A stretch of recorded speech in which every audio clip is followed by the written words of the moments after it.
Welcome to the Underground Critics Podcast. Woo! Yeah, I'm Alfredo. I'm Tyler. Yeah, Yeah, I'm back. yeah, Tyler's back. We're back. Episode 2 of this podcast, which I believe I said in the first episode we would do it whenever.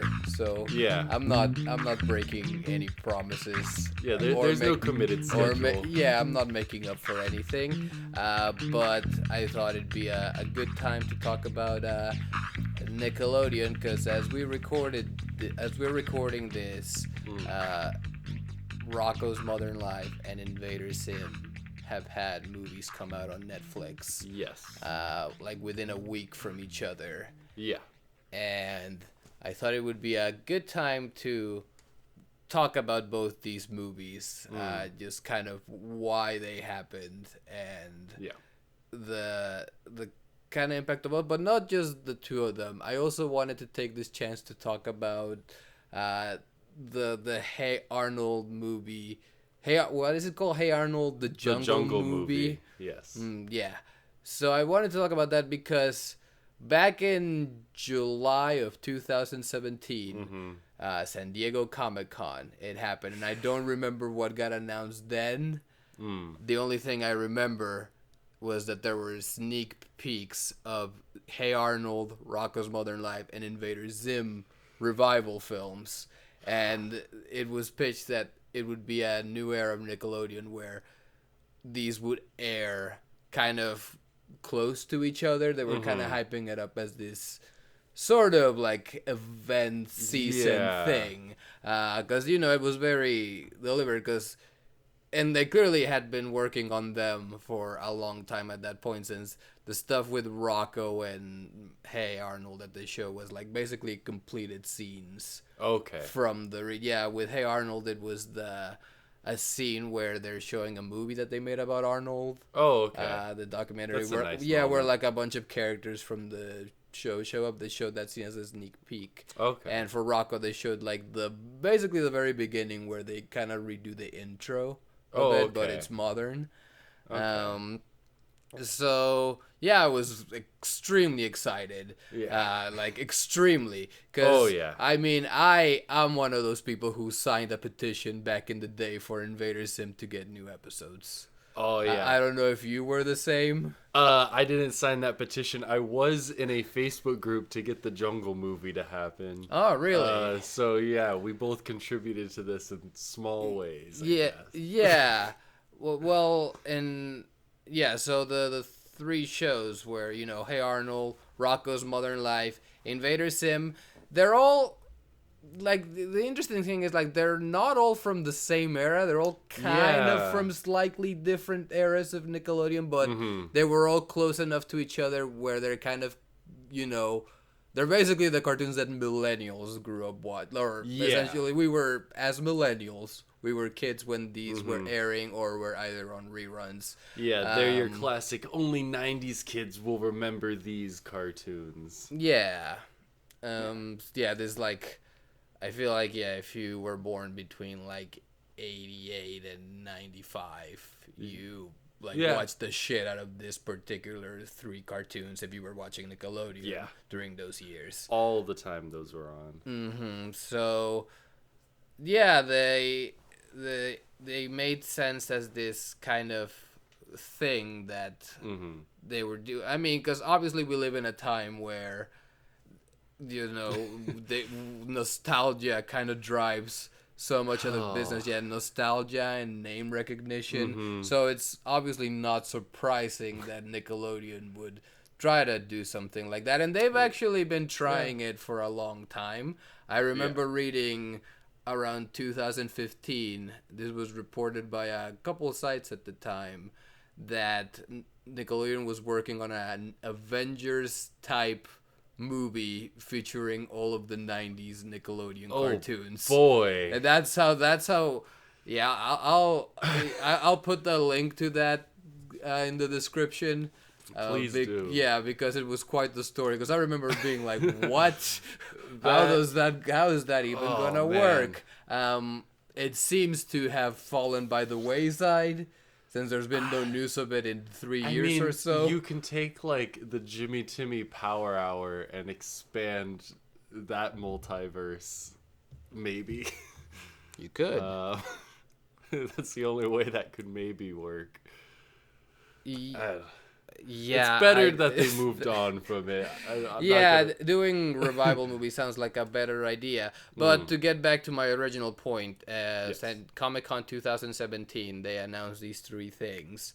And a couple months later, in November, the Hey Arnold movie comes out. And it has sort of just okay ratings, I guess. Yeah. I guess it didn't perform like up to the expectations that Nickelodeon had. Of course, yeah. So afterwards, basically they were just dead silent on Rocko and Invader Zim. Yeah. Which, was kind of infuriating because they made them. Yeah. They're like they're basically completely. They showed you completed scenes and went like, never mind. Yeah. So a whole year and a half goes by, and then Netflix announced that they would be airing them, and they totally non-coincidentally put them. They essentially released them a week apart from each other. Yeah, similar to the original. A smart plan. move because now the zeitgeist, is focused around both of those movies, and people are taking the opportunity to talk about one to talk about the other. But I feel like nobody's bringing up Hey Arnold, which is probably I feel like I want to talk about it. I feel like it makes sense to talk about it in this context because it was originally envisioned as this revival era. The fall of 2017 is gonna you're gonna live your memories. It's gonna be great. And actually, to get back to it, I had not I watched the Rocko's Modern Life and Invader Zim movies. We watched them together, but I had not seen the Hey Arnold movie. I did not watch it when it aired. I just kind of I didn't know when it aired, and then I found out that it aired, and I just kind of forgot to watch it. And then since these came out, I thought it would be a good opportunity to go ahead and watch it, and I did. You did as well. I did as well. You hadn't seen it before? I think I had caught part of it, but I really had just like the most vague memories. So watching it, I was basically watching it the first time for this, and are we jumping into? Or do we have more? Yeah, well, we're gonna talk a little about each. Kind of in order. I think we should start with Hey Arnold because it was the first one that came out, and not a lot of people are talking about it now. So we might as well do it. So Hey Arnold was on in the late 90s, early 2000s. Show about this very kind of serious yet chill kid. Who lives with a bunch of weirdos and funny people. Yeah, and he's got a heart of gold. He's very pure-hearted, which is something they say a lot in the Jungle movie. In this movie in particular, they hit on that a lot. It's gonna be interesting talking about each film because they each kind of do a different thing as far as like what they decided to do with the concept of having a special this many years later. They all took different approaches, which I thought is fascinating because it all kind of reflects what each show, like the different approaches each show took to comedy. I think, without spoiling anything yet, I liked all of these films. I enjoyed all of them, and I think they all pretty much felt just like an episode of the old shows, or like a special episode. Which they would do every now and then, even then. So it just kind of feels like that, which is good. Yes. But in talking about each one taking a different approach to it, Hey Arnold they took the opportunity to kind of conclude the series and to kind of give closure to a lot of the bigger themes and arcs in that series, which I believe the last episode of Hey Arnold ends with him finding the map that he has in this, so this is like a direct continuation to the last episode. The Jungle Movie was originally like planned to be like kind of a finale, or like, you know, the thing to wrap it up after, and then it didn't happen when the show originally ended. And that's why there was a big like fan movement of like, oh, there's one more story that they wanted to tell. And it seemed like they, from what I remember of what I heard about it before, it seems like they really stuck with the Jungle Movie as it was planned. So that was... No, that makes sense, because it really feels like it feels like an ending. Yeah. You know, like, I guess the door is open for more of it to happen. Sure, yeah. But it's like if this had aired 15 years ago. Yeah. Which is how long this stuff has been off the air.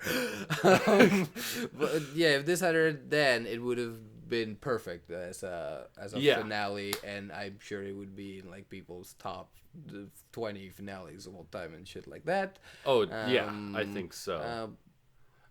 I think it's interesting. It's probably the only one that didn't really do much to try to reflect that the world around us has changed much. I don't know, like, it kind of picks up right after, like you said, like right after the finale of the original show, and only kind of acknowledges the past in that video that his friends make, that's like kind of a montage of all the moments from the show of him helping people. Yeah, it's really good, because it turns out that Helga, who's had a crush on Arnold the whole series, yes, has been recording literally every moment of his life. She has on just tape, on VHS. For any, I'm gonna make a comparison to an episode of the YouTube series here for us, for you real Underground Critics fans. If you saw the Aquaman pilot video, there's a scene in that where they like go into a warehouse and they're like, oh, look at all of these aisles of filing cabinets. These are all the people who have disappeared in the Bermuda Triangle. And Helga has that equivalent of VHS tapes of Arnold. It's amazing. She does. It's pretty good. But yeah, because she has that, they are able to... It's kind of a complicated setup, but I'm gonna get through it quick. There's this contest where there's a prize that's a trip to San Lorenzo, where Arnold's parents were last heard from. Yeah, because they were, Indiana Jones type adventurers who kind of went around having adventures and helping people. And eventually they disappeared, and that is mentioned throughout the series. Yes. But then there wasn't. They hint at a resolution, but then it never happens, and then this is the story. It's so weird, because as a kid, I always just kind of assumed that was like a running joke.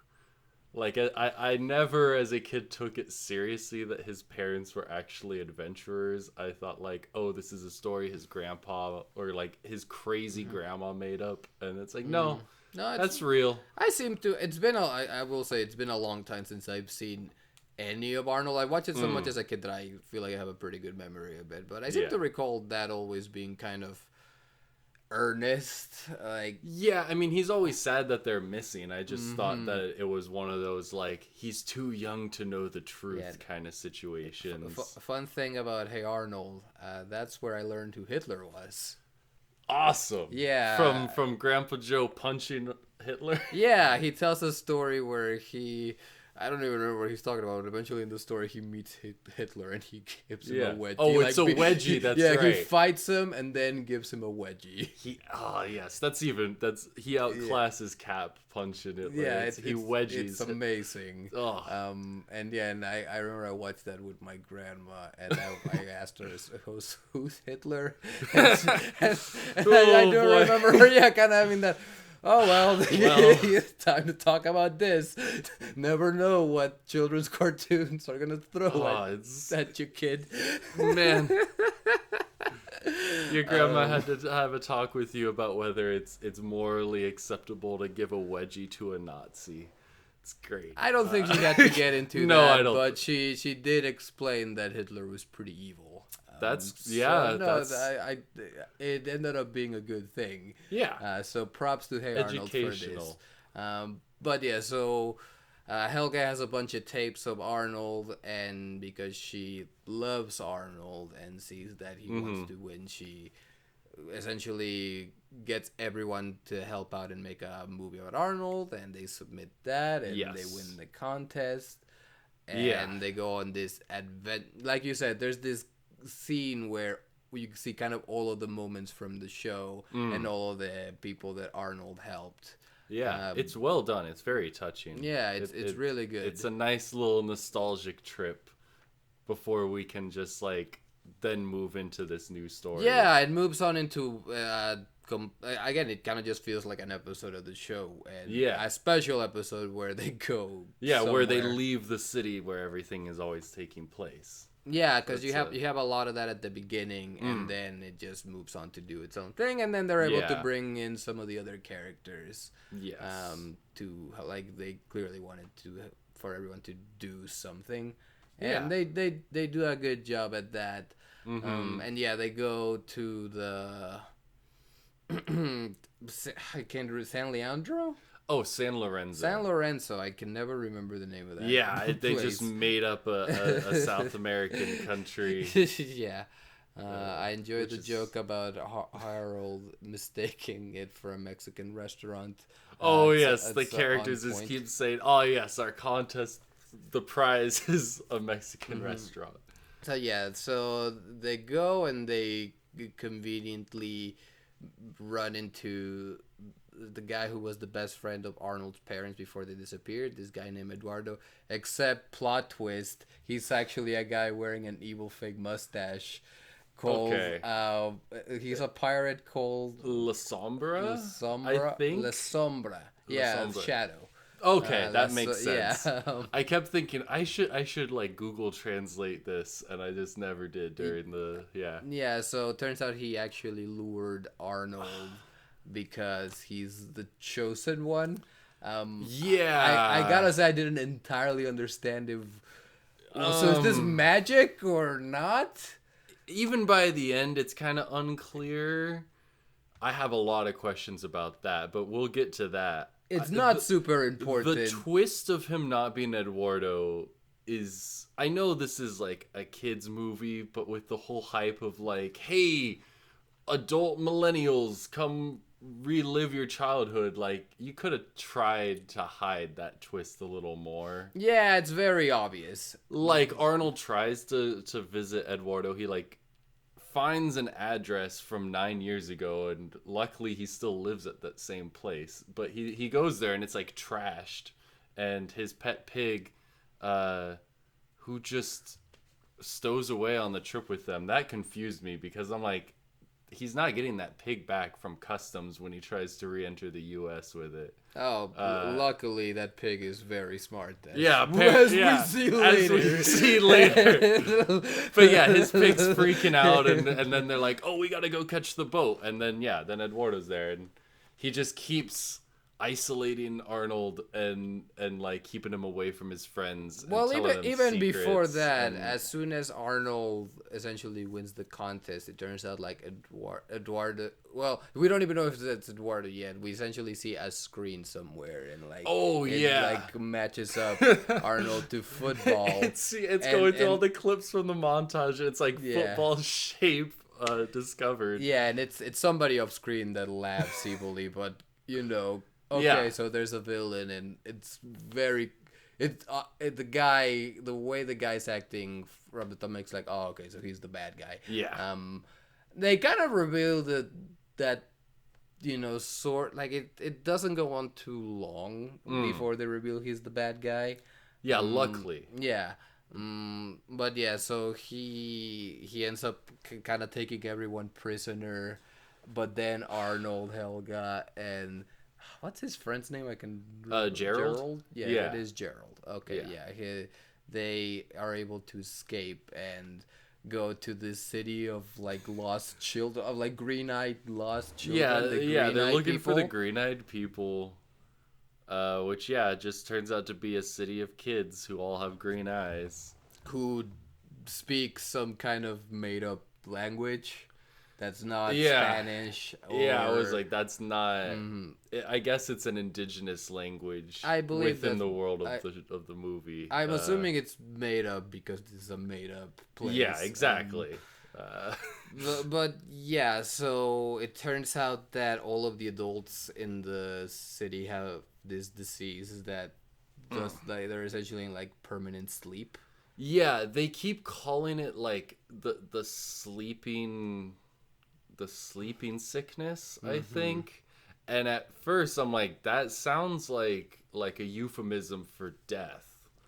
Luckily, they're just in permanent comas, and it seems like they don't age while they're in this sleep. Well, his mom has like a white streak of hair when she wakes up, so I think. Also, how are they sustaining like food and hydration wise? They're hooked up to something. Maybe that's part in of this like Eldorado. I don't know. Yeah, I mean that's like I said. There's a lot of practical questions, but that's not that important for the actual plot. Well, yeah, I mean the thing about Hey Arnold, like compared to other Nicktoons, it's that it's kind of more grounded. It's not as like like things that happen in cartoons happen in it, but it isn't like it's more realistic than a lot of what shows from that time, especially compared to like Arnold and Zim. Yeah, I mean to Rocko and Zim. I was going to say like the only reason I even thought of those questions was because of it being Hey Arnold and being like more realistic, even though it does always push those boundaries. But like if in Rocko everyone just got sleeping sickness and was in decade-long coma, I would be like, yeah, that makes sense. I wouldn't be questioning it because whatever's gonna happen. I will say, out of what did surprise me out of these three specials is that the one with the highest body count is Hey Arnold. Yeah. Quite a couple of henchmen bite the dust in sort of brutal ways. Yeah. We get kind of uncharacteristic for the show. I mean, yes, obviously we're doing spoilers here, so we watch the villain die twice. Well, and before that, because the villain follows once Arnold escapes. The villain reveals that this was all part of his plan. Yes. And he meant to take Arnold prisoner just to let him go. Yeah. And sure. So him and like essentially like 6 or 7 of his henchmen follow them, and they have to go through this like temple of traps that Arnold has a special map that allows him to like go through all he that. has a map and like a special like a holy thing item that he can hold it to his eye and it'll show him like, oh, push this specific sequence of buttons. It's a Indiana Jones type thing. Yeah, it's some like, sort of magic. I'm not sure if it's like the light or it's magic or what is happening. I don't know, because then later there's a whole thing where they're like, oh no, it's just advanced technology that the children don't know how to use because they're children, and it's like, okay, I guess. I'm not sure, but essentially the villain goes with his henchman through this path of traps, and his henchmen just bite it. Like they get shot with arrows and crushed and suffocated. Yeah, the first guy falls through, like leaves on the covering a hole, and it's like, okay, maybe, it's a long fall, but he could survive. And then immediately after, it's like, oh yeah, that guy got shot with arrows. Those guys all just got crushed by rocks. Like, I guess they're still groaning. They haven't died yet, but they'll be fine. No one's letting them out. They're just trapped under debris forever. Yeah, they'll be fine. Like, jeez. Nobody knows they're there. They'll yeah. But yeah, so that was I like it. It was good. It was good, even though some shocking developments happen. But yeah, then I guess the other big kind of arc happening through the movie is for Helga. yeah, that's the best thing in the movie, I would say. I think this is a thing that I realized retroactively, but I think Helga was the best part of the show. Oh, definitely. Like, yeah, Yeah. she's really great, and her thing for Arnold is really, it's really funny. It's amazing. It's really funny throughout this, and this is, because at first she helps him, and then first she's just being her usual mean self, and then she sees how sad he is. He didn't win the contest, so then she helps him. Yeah, and then she kind of gets the courage to like confess to him her whole thing, but they get interrupted. Yeah, she kind of comes at him at a bad time. That too. He's like, I'm depressed about my family, and she's like, I know about that stuff. Tell me you love me. And then he's like, oh shit, we're being attacked by another boat, and she goes and rips up the photo of him in her locket and throws it all in the river. As like she's finally trying to be over him, but and then they what's his name? I forget. Like Brainy. Yeah. Brainy jumps in the river and puts it back together. Yeah, which is sweet. Which is super sweet. She kisses him, and he plays a pan flute. Yeah, in celebration. Yeah, it's great. That's such a weird moment. But yeah, then she's mad at Arnold, and she's like, "Oh, we're all prisoners, but you deserve it." And then he's still sad, and she has her like, "Oh, I'm still head over heels for him. I'll help him." And yeah, Brainy gives her the locket. Yeah, and then she helps him escape, and then they're like, oh, but that was the bad guy's plan, so now we have to escape too, and things go a little off the rails, but eventually they end up with the green-eyed children, and they give them their like treasure that like looks like it kind of looks like Arnold, and it has like a golden heart. It's like it has a literal golden heart. And then the villain shows up and steals it, and they go after the villain. And then the real Eduardo shows up and helps fight again. Or actually, the villain tries to steal the heart, and the thing that holds it that he needed Arnold to open, it shoots a poison dart into his forehead. Yeah, and he falls off a cliff. And he falls off a cliff, presumably to his death. They get saved by the real Eduardo. Yeah, and then Helga's like, how do we know you're real? And he doesn't actually do anything to prove it. He just says, well, you can go back to hanging off the edge if you want. Which is kind of a dick move to a 12-year-old. Yeah. I don't know. But yeah, and then the villain comes back, and he's all like greenish. Yeah, because he's been poisoned and he's dying, but he will get that. And he almost throws Arnold off, because in the middle of their fighting, he's fighting Eduardo, and the kids try to save him, and the bad guy knocks the heart off the cliff, and then he goes to throw Arnold, and then luckily he dies just at that moment. He falls off, and then I don't know how he even survived the first fall, but then he falls again. I guess he caught the rope and didn't get rope burn and climbed up even though he was weak. It's fine. Yeah, but they lose the heart, and everyone's sad because then they're not gonna be able to fix the thing. Mm-hmm. But Helga comes up with the idea, well, like maybe the locket will work. And it does, which is like symbolic. That moment's played really well. It's played really well. It's obviously like symbolic of their love and how it's real. Mm-hmm. It's nice and sweet. If you think of it practically, I'm not sure how it makes sense. It's not the right shit. Like she's like, oh, this is a heart. And it's not real gold. It's gold plated. And Arnold's like, I'm sure your heart's more pure than you think it is. And that's a metaphor. And that's just how it is. The power of love saves the day. Yeah. Yay! How? Yay! And they finally kiss.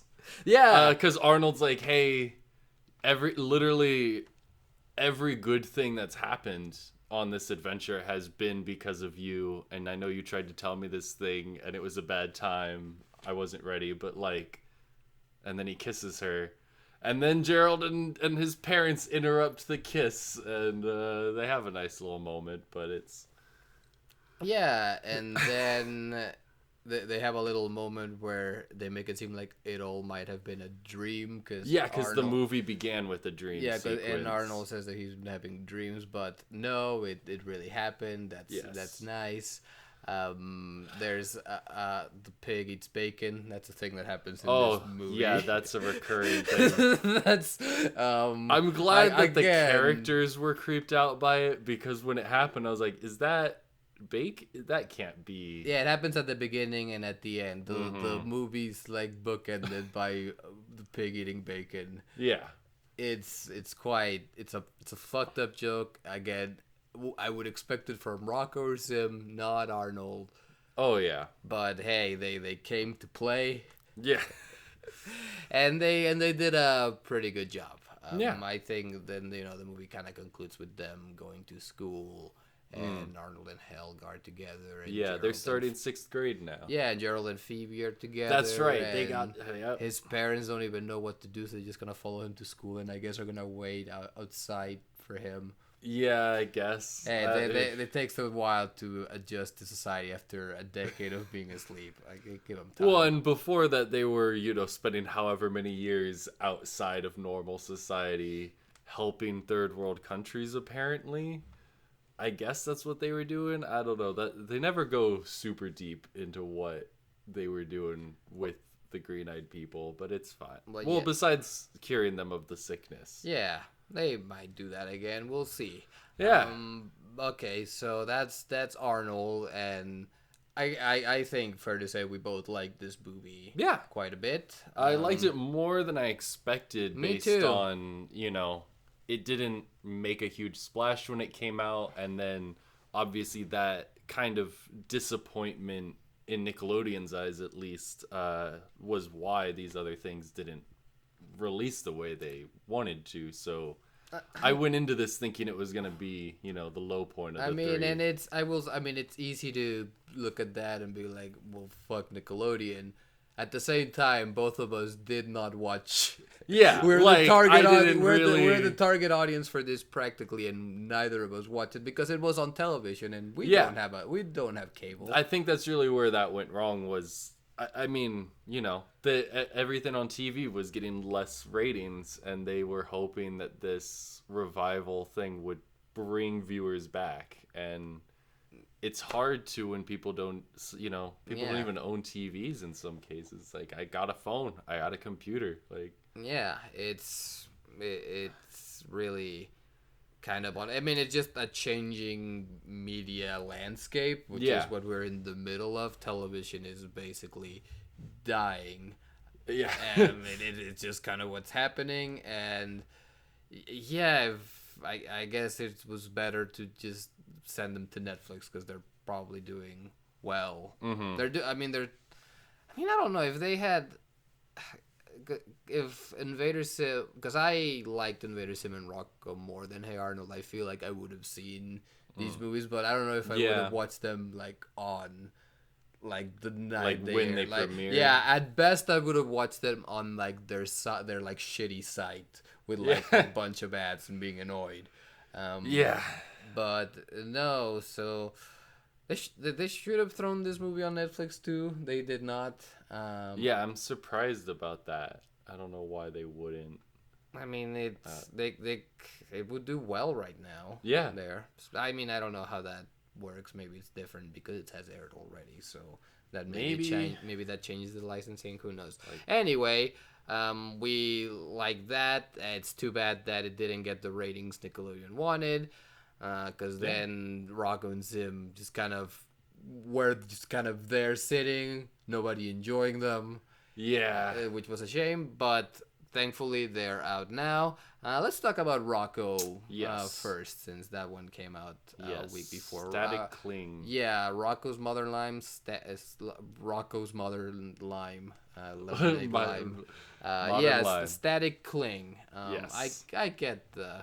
I don't know if that's the best title, but it makes sense. Yeah, I guess it kind of reflects the big theme of, like, holding on to things too long. That's kind of what static cling does. It's like an unnecessary attachment. I don't know. I'm reading into that too much probably. That one. Well, it also, like Hey Arnold, it also picks up after the events of the last episode of the show. It's not as directly after, but it does continue that plot, because the finale of Rocko's, they blast Rocko's house into space with a rocket. And so, yeah, they've just been drifting in space for 20 years. Which, again, there's the practical questions of how you survive that, but it's Rocko. Yeah, I mean, you want to talk about, just basically a logical approach to things. Yeah, Rocko is a perfect example of that. Where it's a cartoon, it's cartoon logic. It's cartoon logic the entire time, and it's great. Yeah. But yeah, so I mean, yeah, the special begins with them doing like a Star Wars style crawl through space before that just gets shot out of space. Like, it was just a physical thing, the words just floating, and that's, it's a gag. It's a cartoon. Well, and they're out in space and they come back to Earth. And the world is different, and now it reflects the world that we live in now. And there's this sequence where it kind of plays catch up with all of the things that it has missed over like the 20 plus years that it's been off the air. From there's a Starbucks across the street from another Starbucks, which is a thing that's been that's been the case for a long time, but it's definitely after Rocko's time, which again shows you how long Rocko has not been on television. I've seen a couple people complain about those jokes about the just saying it's so outdated to be doing jokes about Starbucks and so everyone's got a smartphone. And I'm just like, but if it makes sense for these characters to just dive so deep into it. And I also kind of like the idea framed of in a way that makes sense. Yes. Yeah, reviving a nostalgic show to make jokes you couldn't have made but which still feel outdated. It just feels very in the spirit of Rocko too, to be like, the whole Rocko is outdated. Well, and I wouldn't say they're outdated because they're things that are still... And they're still relevant. There's still Starbucks across the street from one another. Yeah. There's still a new iPhone coming out every 5 minutes. Yeah. That's still the case. So they do the Apple Watch. They're all still relevant. Yeah, and they're actually very good about that, and I think it speaks to the fact, this special was supposed to air 2 years ago. Yeah. So I think there would be possibly some kind of issue with some jokes already being outdated because culture moves so fast nowadays, and there's practically not. I think the closest it gets to that is I don't know, when they do a Snapchat joke about faces swapping, but that's still basically how it is. Yeah. Still, so it's it kind of works. On that specific joke, they do they're like head swap, and Filbert and Heifer's heads literally switch bodies. So I mean, even if the idea of the app joke is outdated, they still push it to a level where it's still funny, because then they just have swapped heads and then they just walk away making fun of each other for having each other's bodies. So they make it work. Yeah, no, and just a ton of great background jokes. There's a sign of just death raining on the world, and it's just really delightful. And there's some good callbacks, when the house first it flies back and lands back where it belongs on Earth in O-Town.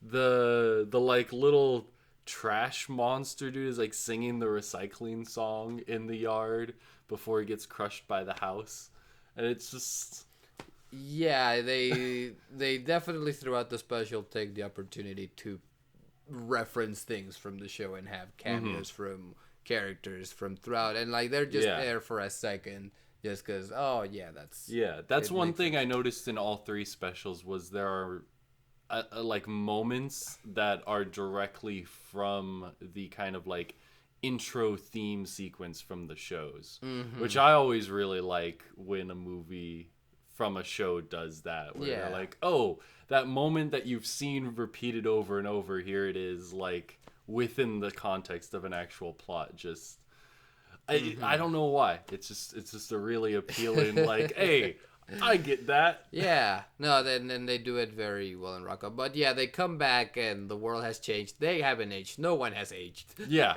it's cartoon logic. Yeah. Literally, no one ages. It's. But we still have flashbacks to people being kids occasionally, so aging. I believe the only characters that aged are Filbur's children. We do see them for a second. And okay. Yeah, and they're older. They're like hipsters. There you go. Yeah, his sons, which is a turtle, a cat, and a cow that looks like heifer. Right. Yeah, they're in there for a sec.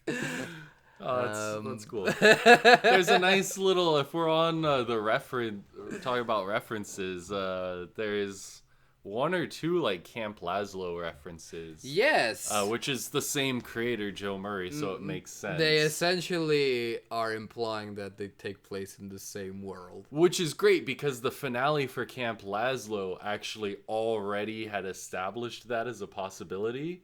I don't know if you remember. I actually don't know this. The finale of Camp Lazlo. So the whole time you've had Scoutmaster Lumpus, the moose guy, and you find out that he is not actually the Scoutmaster. He has been impersonating the Scoutmaster for the entire summer. And the real Scoutmaster shows up, and it's this really old fat cow who looks just like Heifer. And I don't think they name him. From what I remember, they don't name that character, but it's been like a big thing ever since that happened, that it's like, oh, Rocko and Camp Lazlo are in the same world. So just, he took the opportunity to really double down. Yeah, like, it's what's the elephant character's name? Raj. Yeah, I guess it's his mom, who has the exact same voice. It's voiced by Jeff Bennett. Okay. Yeah. And she's with a monkey that looks just like Lazlo. There's another, I don't remember what it is. I saw some point out another Lazlo reference somewhere in there, and cool. I'm sure there's room. Yeah. But yeah, the premise of the show is that they've come back to Earth, and all Rocko wants to do is watch episodes of his favorite show, The Fatheads. Yes. But it's gone off the air, and it's not air. It's just off. So he wants Ralph, the creator, to make more. And at the same time, Conglomo is going out of business, so Mr. Big Head is like... Yeah. Just his life goes to shit in like the span of like a minute. It's really great. I love how none of the characters know that it's Rocco's fault that happened. Because it's during the whole thing of the rocket bringing the house back to Earth that they accidentally like cause him to mess up his math. But they try to recruit the corporation into reviving a show, and for Rocko the whole movie, he's just selfishly like, everything has changed, I want one thing that's the same, but he keeps spinning it to each person based on like how it's gonna, he's like, oh, your business is you can get your job back and save the town. We just got to bring this cartoon back, and the special is a great meta sense about it. It's about them making a special that will essentially solve everyone's problems. Yeah, just making this one-off special based on this cartoon from 20 years ago. Yeah, he's like, I need a new season or at least a special. Yeah, like we just need a distraction from like the hellscape of life. Please give me this. They do a news segment where the like headline on the bottom of the screen says like, oh, 90s cartoon saves solves all the problems. Yeah. So it happens to be Mr. Big Head's son Ralph, who we've seen in the old show. There's actually a really great episode about the relationship between him and his dad. Like a really, because he's a cartoonist and his dad doesn't approve. Yeah. Well, and the cartoon, the Fatheads is just so clearly like a riff on the Big Heads. It's like so obvious. Yes. But nobody knows where he is now. Yeah, because he went on a soul search to find himself. Or not that, but I'll get to that. We'll get to the big spoiler that you probably already know about. I'll get to that in a second. So the guy who runs Conglomerate was like, we'll make the special. I'll get people on it right away. There's no time to get the creator. So they get these the two like lizard chameleons. The chameleons. Yeah, they're like making it on computer. They're just banging on computers. Again, this I love that this special seems to take place over a day. Yes, it's really good because just everything is just happening so quick. Yes, they're like immediately making the special, and they're making this like CGI thing that looks terrible. That's nothing like that SpongeBob spin-off that'll come out in a couple months. I'm sure it's nothing like that, and it's definitely not referencing anything other like. Oh boy. I definitely. Side note: I hope Steven Hillenburg got to watch this since he was a big part of the original show, and I'm sure by the time they were working on this, he was maybe not in condition to be working on it or helping out, but I hope he at least got to see it. At least a version of it if the finished one wasn't prepared yet. I feel like it probably was. He died pretty recently. It was pretty recently.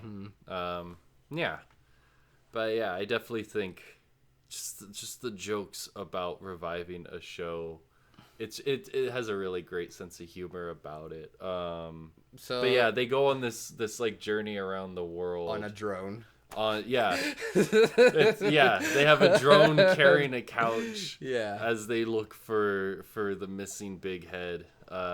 And they find him, or rather her, because it turns out that she has transitioned into a woman. She calls herself Rachel now. And they're all cool with it. They don't care. There's a pause, and then they're like, awesome, cool, and then Rocko just with his what are we waiting for, let's go make a cartoon. Hey, it doesn't, he's not bothered by it. It doesn't change that he just wants his cartoon. Rachel agrees to help. But they kind of hint at it too when they first, because when they're in the desert after the drone has died, just stranded there, and then an ice cream truck pulls up selling Fathead's ice cream bars, which is where they meet Rachel. But like Rocko complains that it doesn't even look like Mr. Big Head or Fathead, and she's like, well, no, that's Mrs. Fathead. That's right. Which I think is just supposed to be a subtle, like, that's the only time that, well, not the only time. That's the first time. Let's just say they predicted people would be mad over this. Which there are some people who are, but at least online the reaction seems to be very positive to this particular aspect, which I think they handle quite nicely. They do what they can to not, how some people would say, shove it in your face. It's not a big deal for most of the people, and it's not until it's not like it's just a thing in the background practically, which is how they're basically trying to sneak in trans people into shows, which I guess the idea is like you do it slowly. You start with a trans person in the background in a scene for 5 seconds, and maybe we eventually get 30.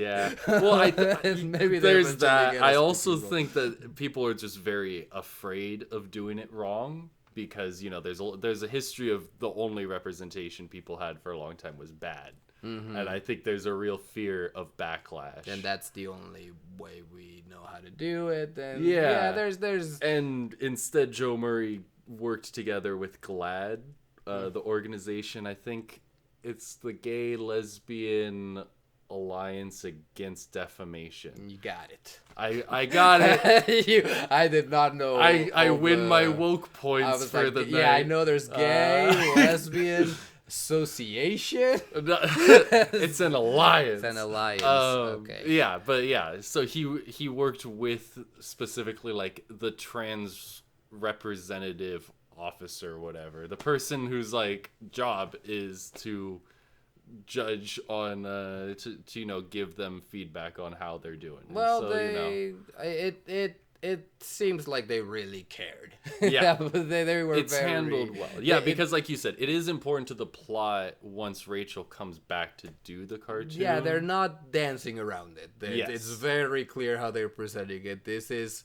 someone who was a man who is now a woman because that makes them happier. Yeah. And that's literally, they're like, oh, you're happy? All right. And except her dad, yes, who is very much not into it. Not only because it's not just that he doesn't approve, but it's also, again, it's this whole thing about change that this special is commenting on, where like the world has changed so much that like it really drives some people nuts. Like, you can't, like, nothing is the same anymore. And Mr. Bickett is really going through a crisis where he's losing his house. Yeah, they're literally demolishing his house as he's sitting there talking about how he has a case of TMC, too much change. And it's great. I like that when he first denies, like, that, you know, she's his daughter. He just says no, but in a very whiny voice. He's like, no. He's like, yes.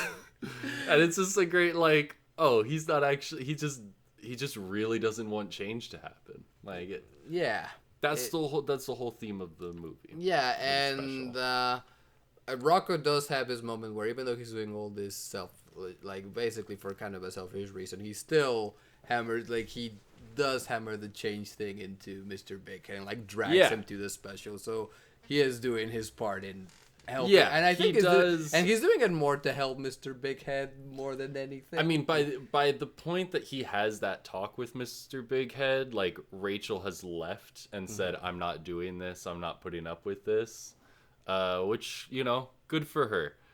But then, of course, then, you know. Then she gets reminiscing about her past and family and makes the special anyway. And makes the special immediately. Yeah, using like old fashioned. Yeah, old animation cells like inside her ice cream truck. She like makes it by herself in a night. Not even in a night. In like an hour. In the same day. If I could be that productive. They went around the world in a day. That's true. That's the power of modern drones. They arrived on Earth earlier that day. That's all. Well, I mean, if they're smart, they went like reverse Earth rotation to take advantage of time zones so that they'd like minimize the time spent. It follows Rocko logic either way. But yeah. Well, the winds of change literally show up to give a talk about why you should, you know, kind of accept change and, you know, change with the times. Yeah. And Rocko ends up dragging Mr. Big Head to the premiere, and they have like the premiere in like a big screen at the Conglomo building. Yeah. And yeah, it's just an old-fashioned fathead special that looks just the same, except there's a baby. Yeah, baby fathead. Yeah, and which I like as an addition to the fathead canon. I just want to go on record. I think baby fathead is a good idea. Yeah, and Rocko doesn't like the baby because now it's different. Like now they've made this different to like his one thing that he was into.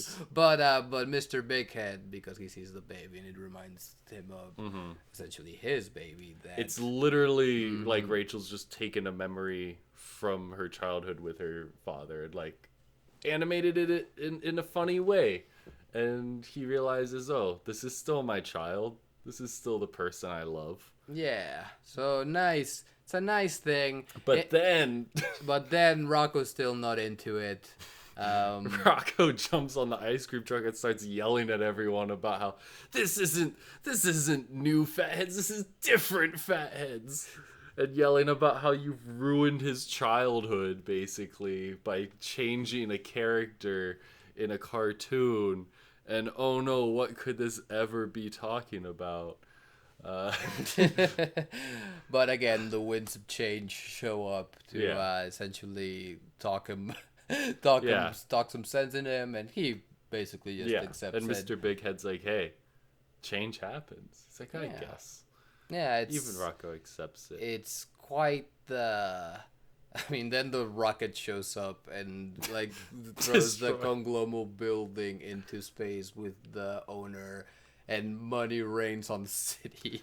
Yeah, and everyone's rich. Wasn't expecting the end of of the Rocko special to be a redistribution of wealth, which like a character explicitly calls it like this is the result of capitalist redundancy, or these are the fruits of capitalist redundancy.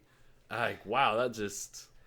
I mean, that's in line with the original show. It's very much in line with the original show. People don't remember the show being as political as it was. It's called Rocko's Modern Life. It's literally about, like, there's almost no way you're going to be commenting on modern life without being political in some way. Yeah.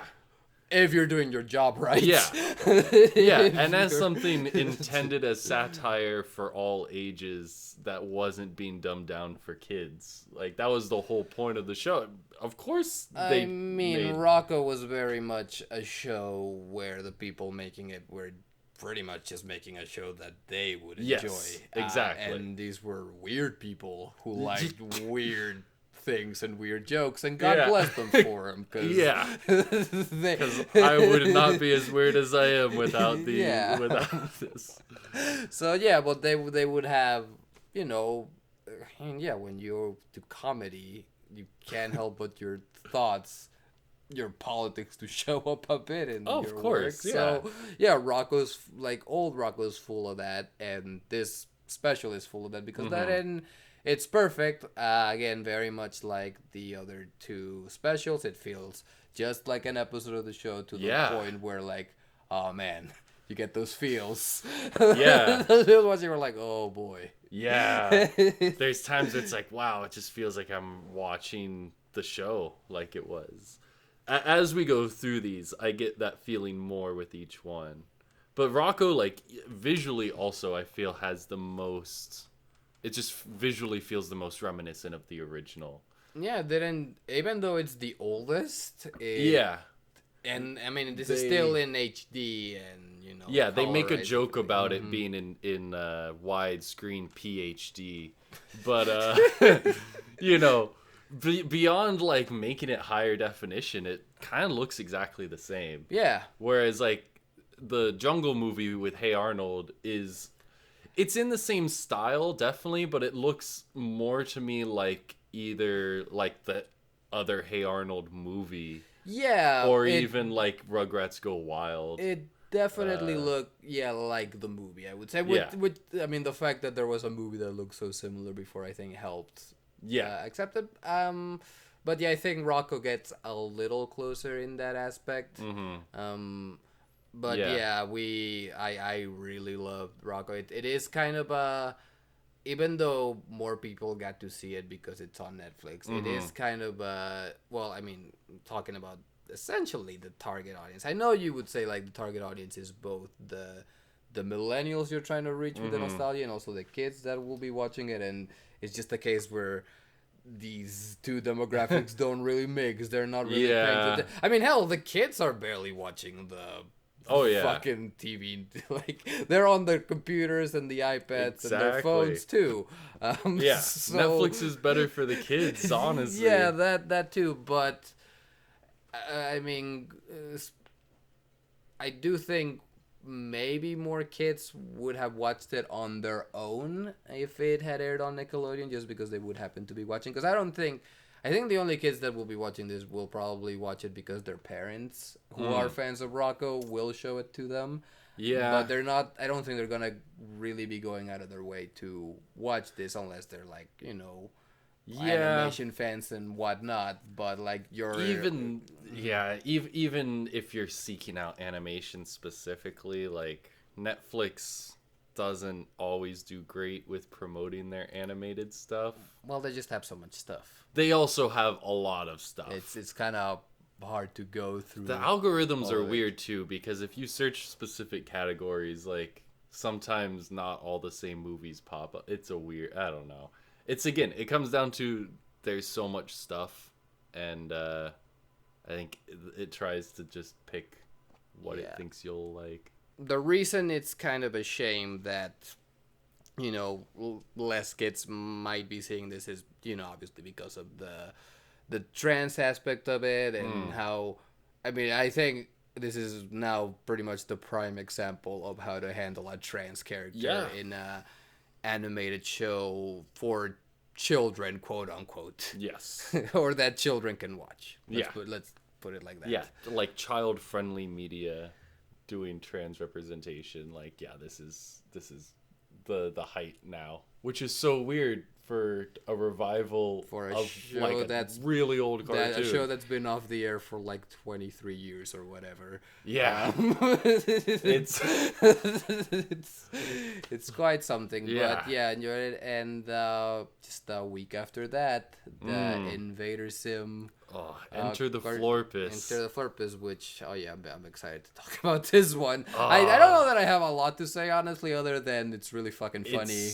It's just more... setting it up. Again, we're talking a little about how the approach of each of these specials is different. And, Hey Arnold kind of chose to have basically a series finale.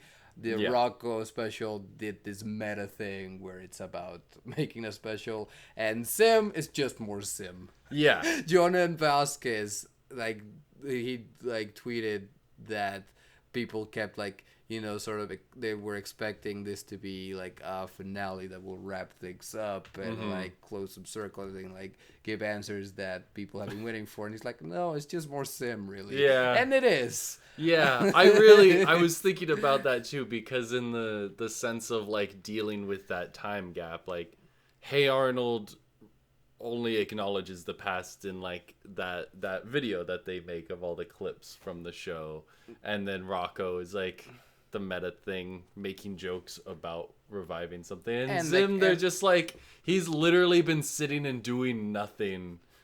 Just sitting inside of a toilet. Not even on just in the toilet. And laughing. For 12 years. I get within the reality of the show, I think it's just been months or whatever. Something long enough for Dib to fuse to a chair. Which is such a good joke. Just Zim saying humans are so weak and blobby, and an Urkin warrior would never become a chair. What kind of I guess we should talk a little bit about Invader Zim, the show, because I think out of these three, this is the one that people were clamoring about a revival for the longest and the most. And it's especially because out of these three shows, this one kind of got the shaft the worst. Yeah, it got canceled. It got canceled.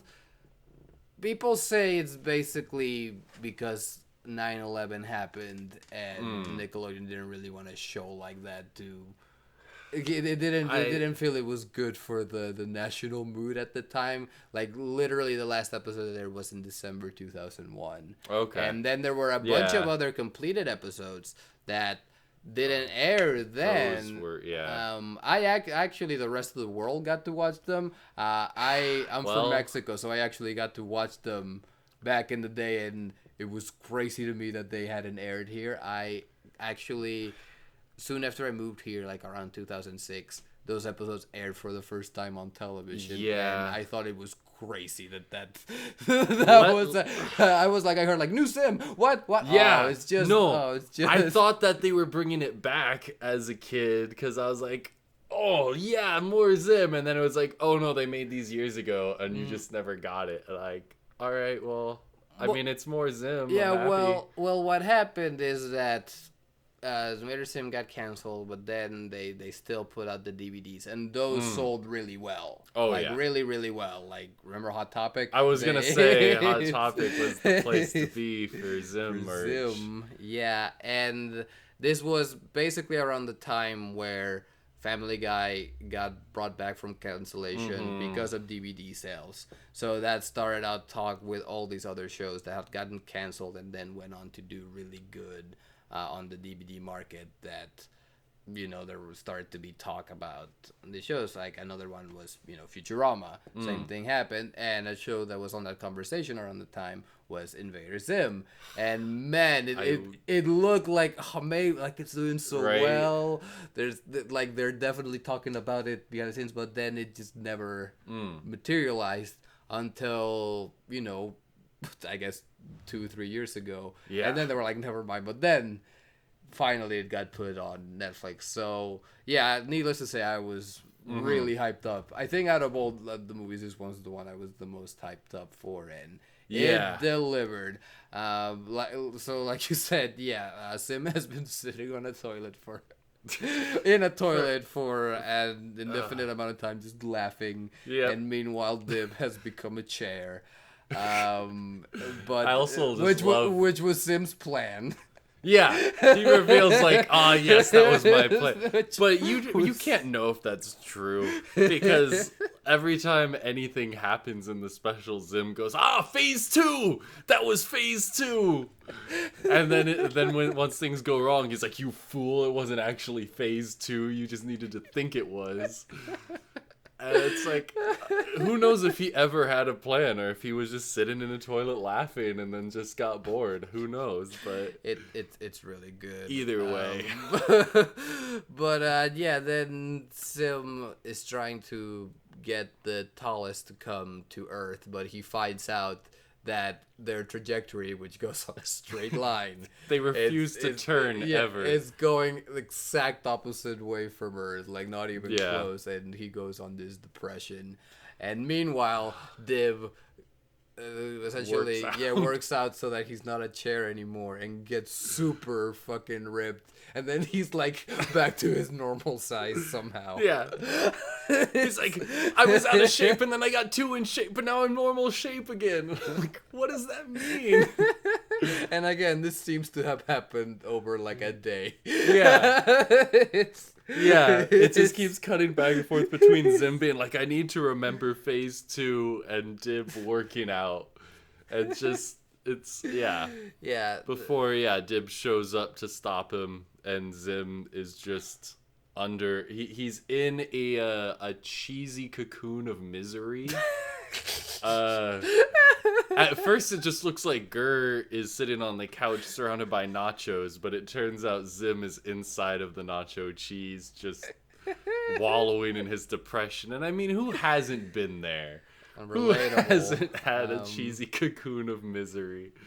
So essentially he kind of just turns himself in because he doesn't care. And Dib like lets it go that his his dad, like, it's not, the relationship with his dad. And he sympathizes. He's like, oh, they don't take you seriously. My dad doesn't take me seriously.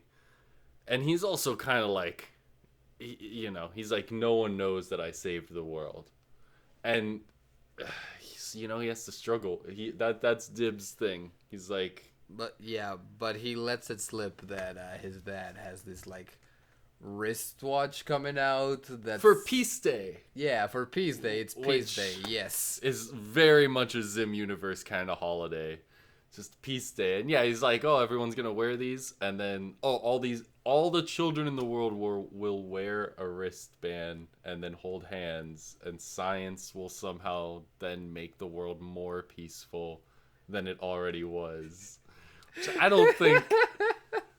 don't know if that actually would work, but okay. I get, very much a Sim type thing with this, like, kind of, this cynical look at humanity. Jonah Vasquez has said, like, the whole point is it's just everyone is stupid.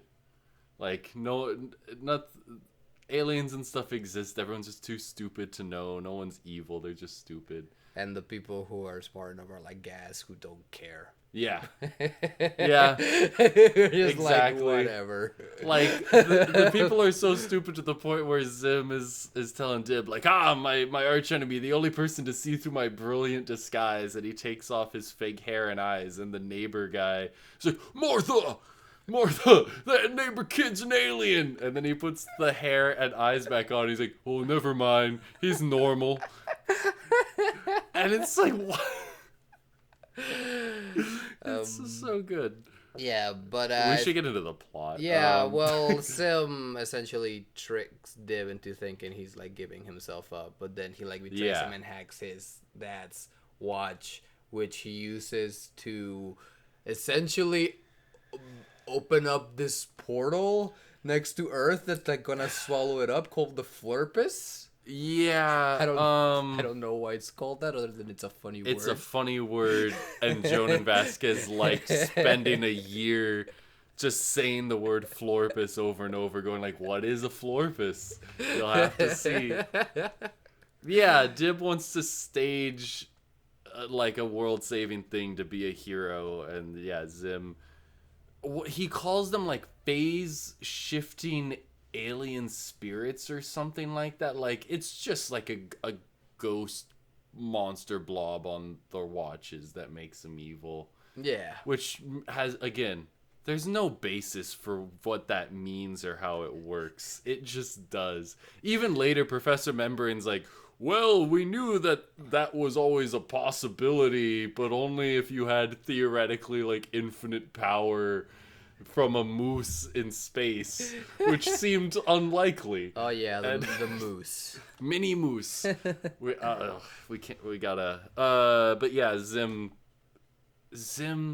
Okay, actually, I want to talk about this because my favorite episode of the show was the Christmas special. It's a great episode. I mean, I have a record of like, I love Christmas specials for some reason. It's one of the best ones. Yeah, but that one in particular is like one of the all-time greatest. But one of the things I love in the Christmas special is Zim just dresses as Santa Claus and convinces people to walk to their doom to the North Pole. But like, his outfit is just this really bad, it's his face inside of Santa's face in the suit. Yeah. And when he takes over in this movie, like, he replaces Professor Membrane. It's like, oh, he just retired. I own the company now. He's wearing a very similar kind of outfit. And that Christmas special is also where they introduced Minnie Moose, who is a big plot point in this movie. And Minnie Moose was originally, because, you know, cartoon production doesn't happen in the order that the episodes are intended to air. And so there was an episode Minnie Moose was supposed to actually be introduced that hadn't entered production when the show got canceled. But they were almost done with the Christmas special where Minnie Moose showed up. And so they just added a line into that special where Zim's like, yes, my loyal companions, Gur and Minnie Moose, who has always been here. Always been here. And I just love the workaround of just throwing a line saying, he's always been here. But I like that they gave him like an actual meaning. In he's the special. The key to everything. He's the key to everything. But yeah, back to that costume. Yeah. Because like you said, it's just Sim's face sticking out of a hole, so it's like a very cheap like mascot suit. But then he takes it off, and it turns out it's like a Total Recall type like outfit where it like folds out all like complicated like a robot. Yeah. It's like a robot suit, like a high tech Men in Black type. Yeah. But it's looks shitty disguised and to look like a plush like stitched together. It's his green face against the skin tones, and everyone just goes with, and it works. Yeah, and he just keeps saying, I'm not an alien, and people are like, he must not be an alien. Yeah, it's good. And meanwhile, he gets this orange guy to pretend to be Professor Membrane. And he tried to clone Professor. He failed to clone him. Yeah. Oh, is that what happened? I forgot to explain that he's yeah. just kind of there. He's just kind of there. They call him Clembrain, clone membrane. He looks like almost like a fish person. He does. And I love it's when Zim's depressed that he's like, yeah, I tried to. I couldn't get it right. I couldn't get him to make pudding that you're obsessed with. And Dib's like, I don't like pudding. But then later, when Clembrain like has replaced membrane, he asks Gaz like, is the pudding at least good? It's like, it's the worst goddamn pudding I've ever had. But this character's obsessed with pudding. But they have to pretend to like it because otherwise he loses his shit. Yeah, like seriously. Also, Justin Roiland is there. Yeah, as a food robot. Yes. Which is interesting. Kind of just doing Morty's voice. Yeah. Yeah. It's in between Morty and the butter robot from Rick and Morty. Yeah. Because this robot's like, oh, enjoy your food. It was made with love. Also, what is love? And then they just move on like he didn't ask that. And it's like, all right. But yeah, Zim is, doing his plan, and Dib has to stop him. It very much feels like one of the Invader Zim specials, because that's a plot they did a lot. Zim, oh yeah, where Zim actually comes close to doing some real damage. Yeah, and Dib has to stop him. Mm-hmm. And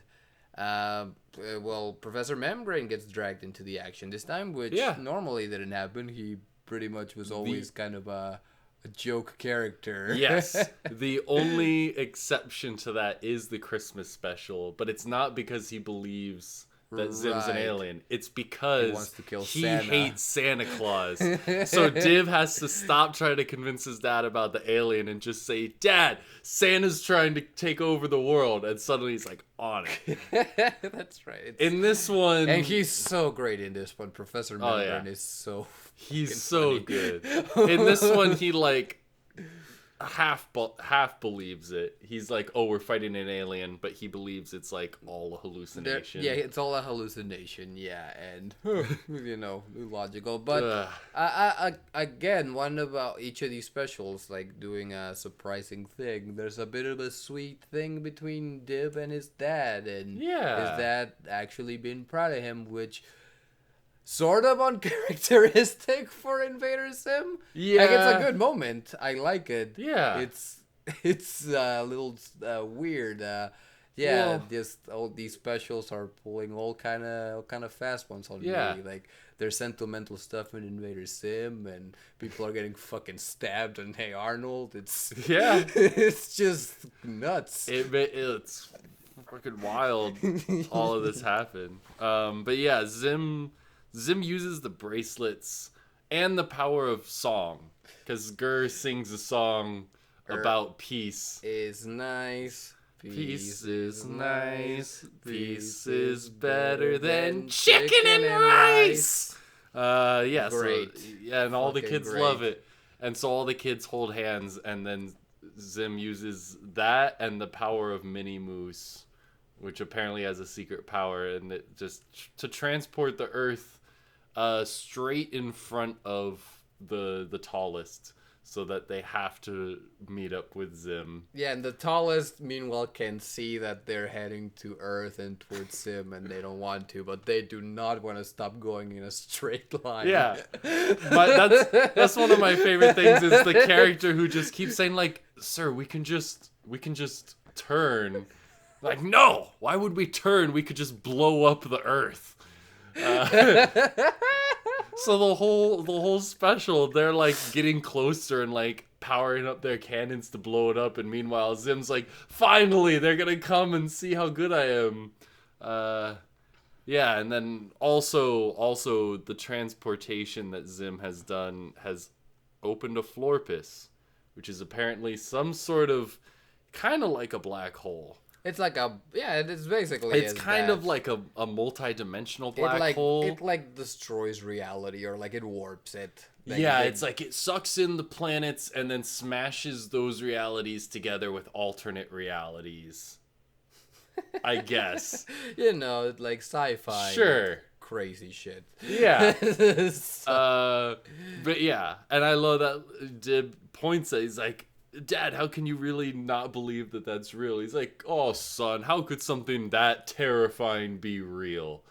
And I really feel like that's some kind of commentary on 2019, but we don't need to unpack that. No, we do not. We don't have time.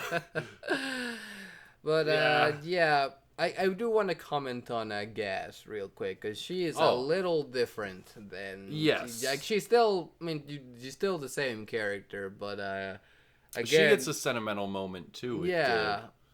Again, which is interesting. Yeah, where he's lost, and he's, like, crying because they got to space prison to save their dad, and they don't... They're like, oh, he's not here.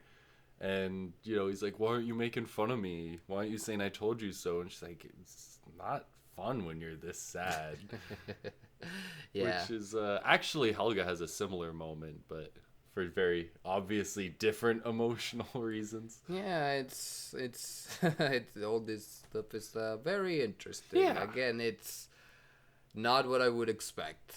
No, not at all. But it works in the context, and it helps the story. Mm-hmm.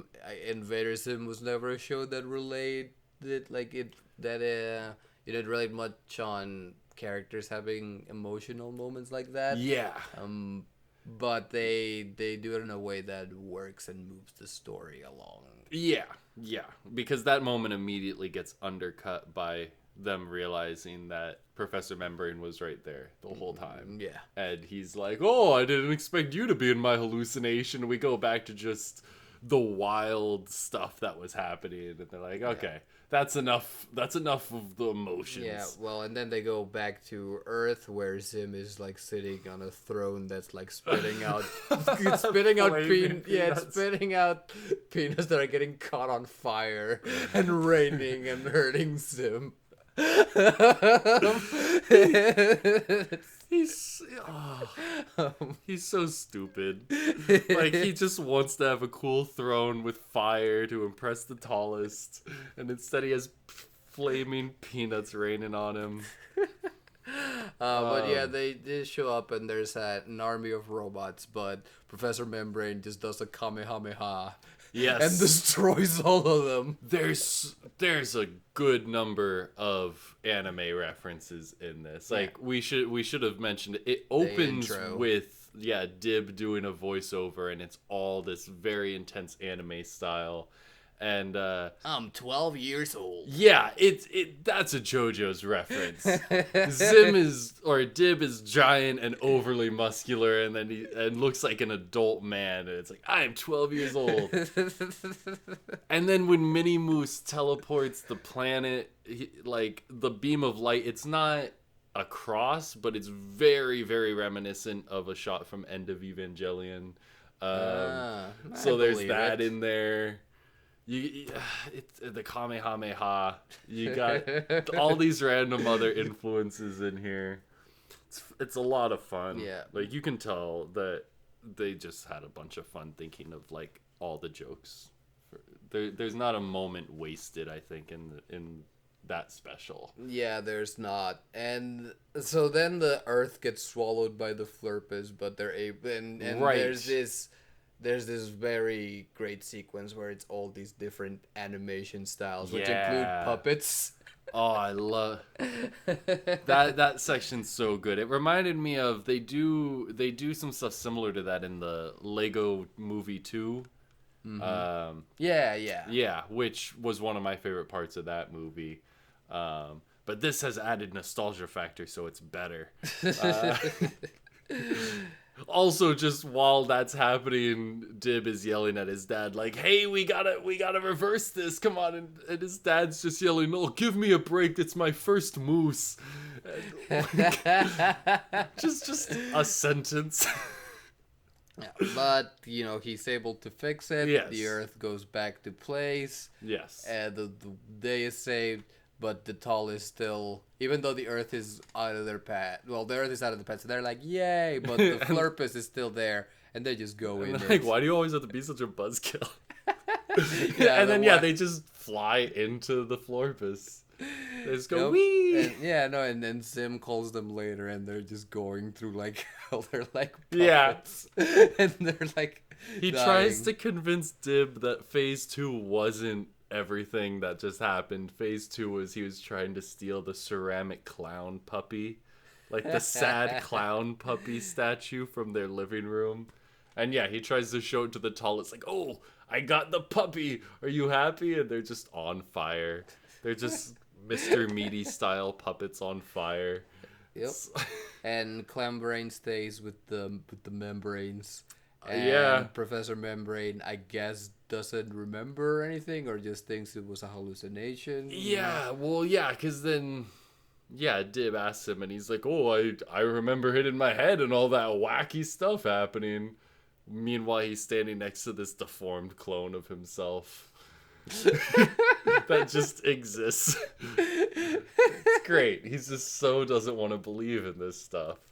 Yeah, it's so essentially this it kind of leave again because the Sim special is the one out of the three that's the most just like an old episode that it kind of feels like, you know, there's no closure to anything. I mean, Dib and his dad get that moment, and Gas and Dib get that moment too. Like, there's a little bit of closure there, I guess, but overall, it's, you know, it just feels like there could be more Zim. Yeah, exactly. I don't know if there will be. Yeah. I can't. I mean, I would like more. This was so good. And it was so good. I would like more. I saw in an interview, Jonah Vasquez mentioned that when they were making the special, there were like executives at Nickelodeon who were really like pushing for him to be like want to do a revival of the show. And all he said was like all the people who were kind of, you know, asking him about doing that have all left now. So it would be, you know, totally up in the air, and also he wants to not be completely tied down to one thing. 'Cause there's been an ongoing comic. Yeah. Which I've heard is really good. I've read like an issue, which was fun. I read some of it. It's good. Yeah. But he compared it to that, like how other people are in charge of that, but he like keeps along with it enough to like tweak things to make sure it's still Zim, and that's how he would want to do a revival of the show. And I'm fine with that. Like, that sounds great. Yeah. Well, getting into that. I think the idea with all of these series was to test the waters, to see if they like a revival would be a thing that it could work. And I'm sure Nick has decided no, because they didn't even air this on their network. I mean, if they do well enough, it's just, you know, the changing landscape. I don't know if maybe Netflix will give us more Invaders Zim. Maybe they can work something out that way. Maybe. I mean, they're certainly at a point where they need everything that they can get, essentially. Yeah. Now that every other corporation is trying to compete with them. Disney's taking all their stuff, make a lot more Nickelodeon deals. Look at that. Yeah, do more revivals. Well, so it sounds like we both like each of these movies quite a bit. Would you which one would you say is the best? In my opinion, the biggest one for me was Invader Zim. Rocko's they're all good, like we just said, but yeah, I would say Invader Zim, Rocko, Hey Arnold would be the way I'd rank them. Yeah, I kind of want to say Rocko's the best. Yeah. Just because it has that. It feels like it accomplishes a lot in a very short amount of time too. Like, Rocko is the shortest one. That's the only one that's under an hour. Both Zim and Arnold are closer to like actual movie length. Yeah. But like, Rocko does just so many like things in that. It's, you know, it's just like the old show, but it's, you know, manages to have all of this modern stuff in just the right context for it to fit in with what the show was. And also going the extra mile where we're doing this, you know, thing with a trans character, which is a big thing. It does, Yeah. like, it's not what the entire special is about, but it handles it so well that it's remarkable. Like, and it uses it to talk about the larger theme of change, and it just does that also perfectly. At the same time, Zim is just so fucking funny. Exactly. Like, that's why those two are so close for me. Like, they both manage to just never stop with either giving you like a story or jokes happening every moment. Whereas, like, the Jungle Movie has a much slower start, and it all fits like the tone of the original show. Is, like you said, more chill kind of. But I mean, I absolutely recommend it if you like Hey Arnold. Definitely. Like, it's really, because I think a lot of people didn't see it. Like, people our age who would like. Yeah, again, we don't have cable. Yeah, that's just kind of how it is. We don't have cable, and there wasn't enough of a.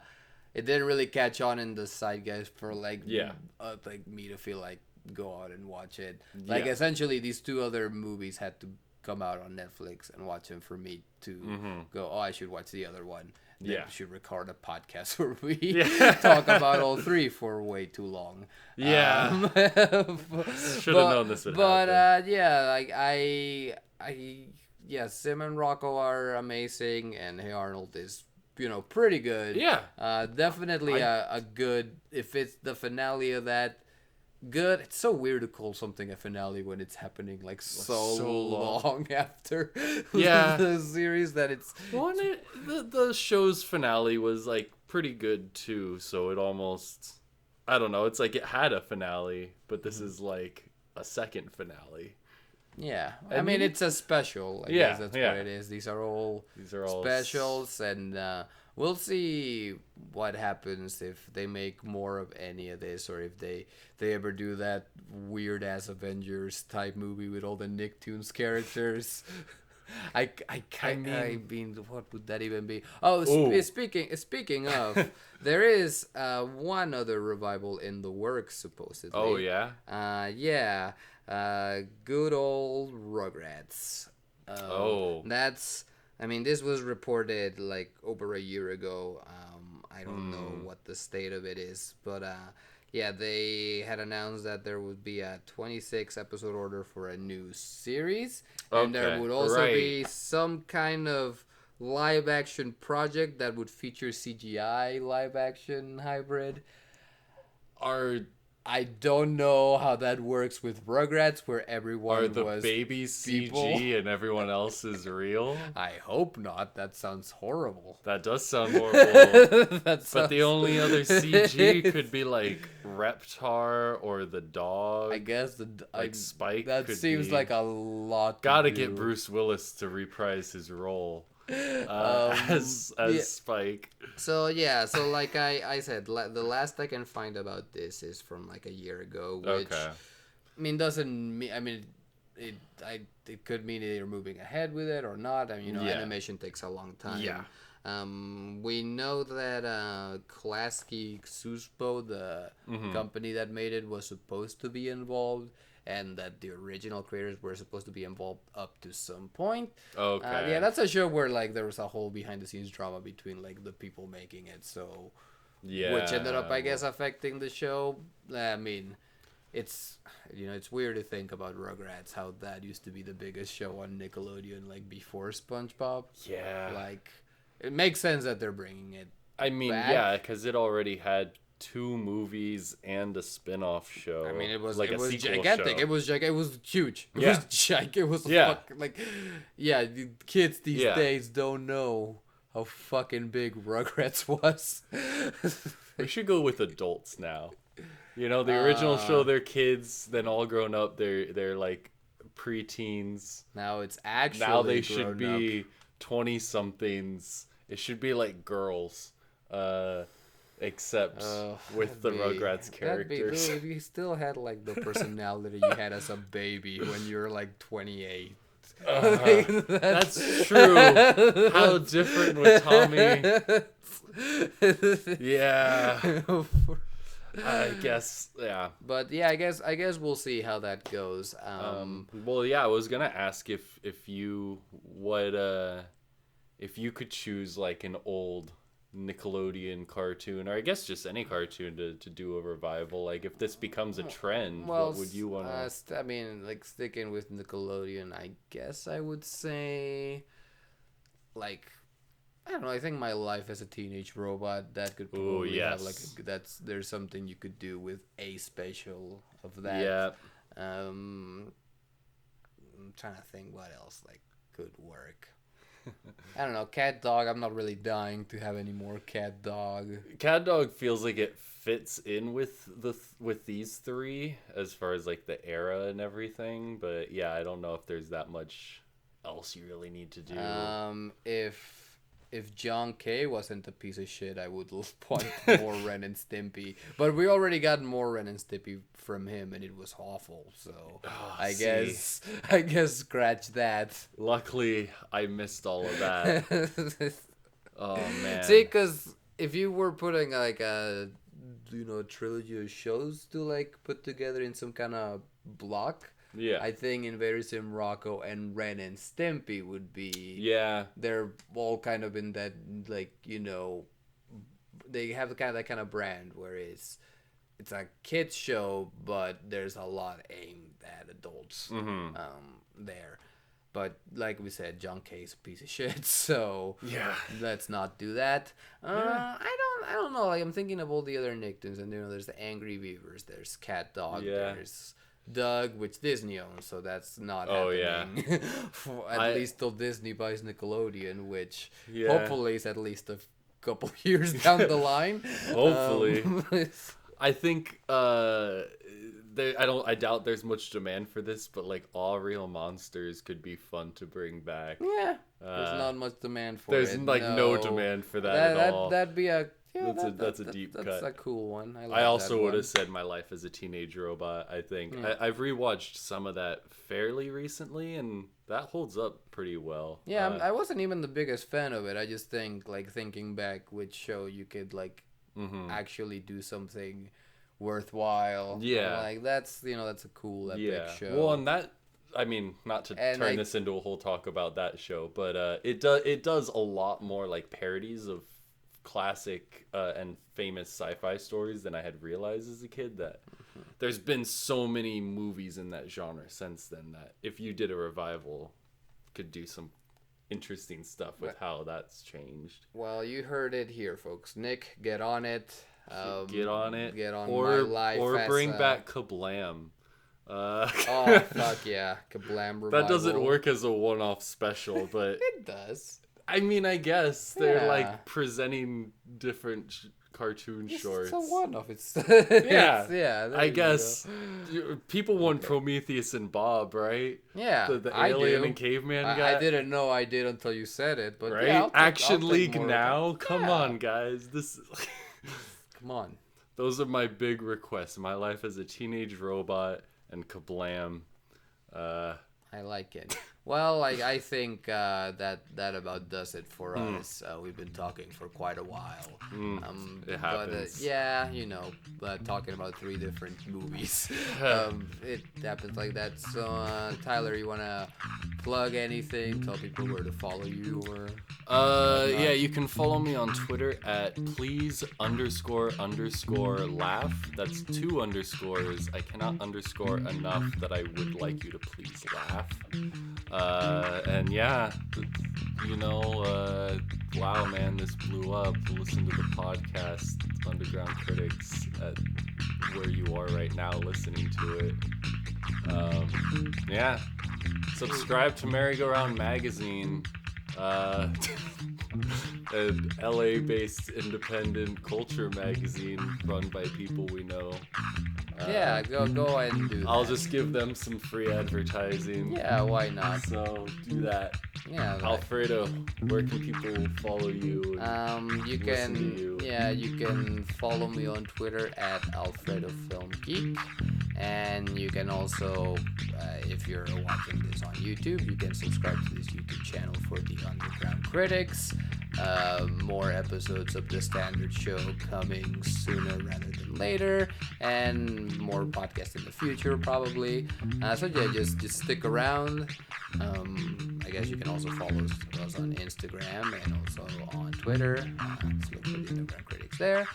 And yeah, I guess we better say goodbye, or I mean, go and watch these movies. These are good. Watch Zim, watch Rocko, and I guess illegally watch Arnold. I'm sure you can find or legally. I'm sure it's out there legally. I couldn't find it. Yeah, it's a tough find. but yeah, go and do it. Yeah. All right. You guys take care. Take care.